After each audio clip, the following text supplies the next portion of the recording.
tree, he turned around behind it and looked to see if Cobalt was following him. At last, just as it was dark, he perceived the figure of a man at no great distance from him, who was following him, running from tree to tree, so as to make his approach. "Oh, you are there," thought Edward. "Now I will give you a nice little dance, and we will see whose legs are tired soonest. Let me see, where am I?" Edward looked around, and then perceived that he was close to the clump of trees where Humphrey had made his pitfall for the cattle, and there was a clear spot of about a quarter of a mile between it and where he now stood. Edward made up his mind, and immediately walked out to cross the clearing, calling Holdfast to heel. It was now nearly dark, for there was only the light of the stars, but still there was sufficient light to see his way. As Edward crossed the cleared spot, he once looked around and perceived that Cobalt was following him, and nearer than he was before, trusting probably to the increased darkness to hide his approach. "That will do," thought Edward. "Come along, my fine fellow." And Edward walked on till he came to the pitfall. There he stopped and looked around, and soon discovered the Madeira at 100 yards' distance. Edward held his dog by the mouth, that he should not growl or bark, and then went on in a direction so as to bring the pitfall exactly between Cobalt and himself.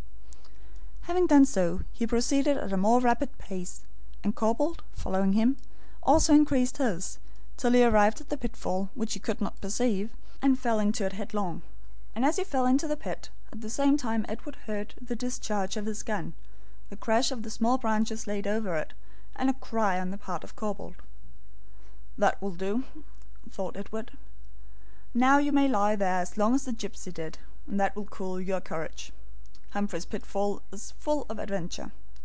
In this case it has done me a service. Now I may turn and go home as fast as I can. Come, Holdfast, old boy, we both want our suppers. I can answer for one, for I could eat the whole of that pasty which Oswald set before me this morning." Edward walked at a rapid pace, quite delighted at the issue of the adventure. As he arrived near to the cottage, he found Humphrey outside, with Pablo on the lookout for him. He soon joined them, and soon after embraced Alice and Edith, who had been anxiously waiting for his return, and who had wondered at his being out so late. "Give me my supper, my dear girls," said Edward, "and then you shall know all about it." As soon as Edward had satisfied his craving appetite, for he had not, as my readers must recollect, eaten anything since his departure early in the morning from the house of Oswald Partridge, he entered into a narrative of the events of the day. They all listened with great interest, and when Edward was finished, Pablo, the gipsy boy, jumped up and said, "Now he is in the pit. Tomorrow morning I take gun and shoot him." "No, no, Pablo, you must not do that," replied Edward, laughing. "Pablo," said little Edith, "go and sit down. You must not shoot people." "He shoot master then," said Pablo. "He very bad man." "But if you shoot him, you will be a bad boy, Pablo," replied Edith, who appeared to have assumed an authority over him. Pablo did not appear to understand this, but he obeyed the order of his little mistress, and resumed his seat at the chimney corner. "But, Edward," said Humphrey, "what do you propose to do?" "I hardly know. My idea was to let him remain there for a day or two, and then send to Oswald to let him know where the fellow was." "The only objection to that is," replied Humphrey, "that you say his gun went off as he fell into the pit. It may be probable that he is wounded, and if so, he might die if he is left there." "You are right, Humphrey. That is possible, and I would not have the life of a fellow creature on my conscience. I think it would be advisable, Edward, that I should set off early tomorrow on the pony, and see Oswald, tell him all that has occurred, and show him where the pitfall is." "I believe that would be the best plan, Humphrey." "Yes," said Alice. "It would be dreadful that a man should die in so wicked a state. Let him be taken out, and perhaps he will repent." "Won't God punish him, brother?" said Edith. "Yes, my dear. Sooner or later the vengeance of heaven overtakes the wicked. But I am very tired after so long a walk.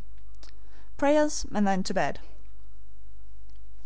The danger that Edward had incurred that day was felt strongly by the whole party, and, with the exception of Pablo, there was earnest devotion and gratitude to heaven when their prayers were offered up.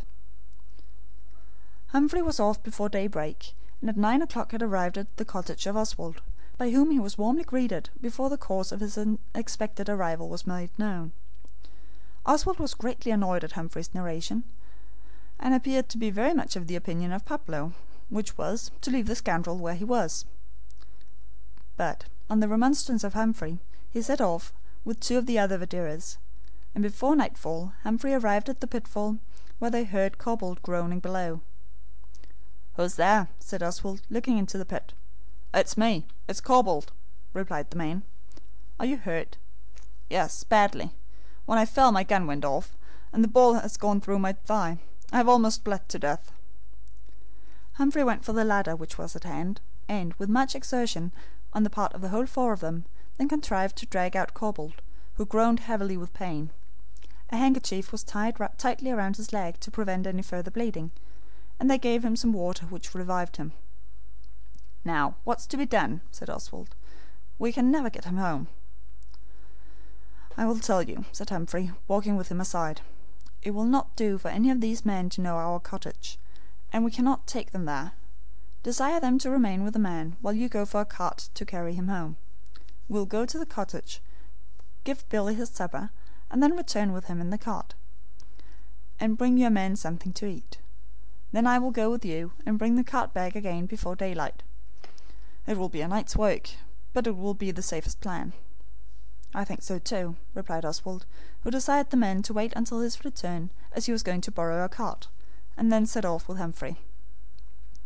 As soon as they arrived at the cottage, Humphrey gave the pony to Pablo to put into the stable and feed, and then communicated to Edward the state of Corbould. "It's almost a pity that he had not killed himself outright," observed Oswald. "It would have been justice to him for attempting your life without any cause. He is a bloodthirsty scoundrel, and I wish he was anywhere but where he is. However, the Intendant shall know of it, and I have no doubt that he will be discharged." "Do nothing in a hurry, Oswald," replied Edward. "At present let him give his own version of the affair, for he may prove more dangerous when discharged than when under your control. Now sit down and take your supper. Billy must have an hour to get his, and therefore there's no hurry for you." "That is your gipsy lad, Edward, is he not?" said Oswald. "Yes." "I like the boy's looks, but they are a queer race. You must not trust him too much," continued Oswald in an undertone, "until you have tried him and are satisfied of his fidelity. They are very excitable, and capable of strong attachment if well treated. That I know, for I did a gipsy a good turn once, and it proved to be the saving of my life afterwards." "Oh, tell us how, Oswald," said Alice. "It's too long a story now, my dear little lady," replied Oswald, "but I will another time. Whatever he may do, do not strike him, for they will never forgive a blow. I am told by those who know them, and it never does them any good. As I said before, they are a queer race." "He will not be beaten by us," replied Humphrey, "depend upon it, unless Edith slaps him, for she is the one who takes most pains with him, and I presume he would not care much for her little hand." "No, no," replied Oswald, laughing. "Edith may do as she pleases. What does he do for you?" "Oh, nothing as yet, for he is hardly recovered, poor fellow," replied Humphrey. "He follows Edith, and helps her look for the eggs, and last night he set some springs after his own fashion, and certainly beat me, for he took 3 rabbits and a hare, while I, with all my traps, only took 1 rabbit." "I think you had better leave that part of your livelihood entirely to him. He has been bred up to it, Humphrey, and it will be his amusement. You must not expect him to work very hard. They are not accustomed to it. They never work if they can help it. Still, if you can make him fond of you, he may be very useful, for they are very clever and handy." "I hope to make him useful," replied Humphrey, "but still I will not force him to do what he does not like. He is very fond of the pony already, and likes to take care of him. Bring him over to me one of these days, so that he may know where to find me. It may prove of consequence if you have a message to send, and cannot come yourselves." "That is very true," replied Edward. "I shall not forget it. Humphrey, shall you or I go with the cart?" "Humphrey, by all means. It will not do for them to suppose I had the cart from you, Edward. They do not know Humphrey, and he will be off again in the morning before they are up." "Very true," replied Edward. and it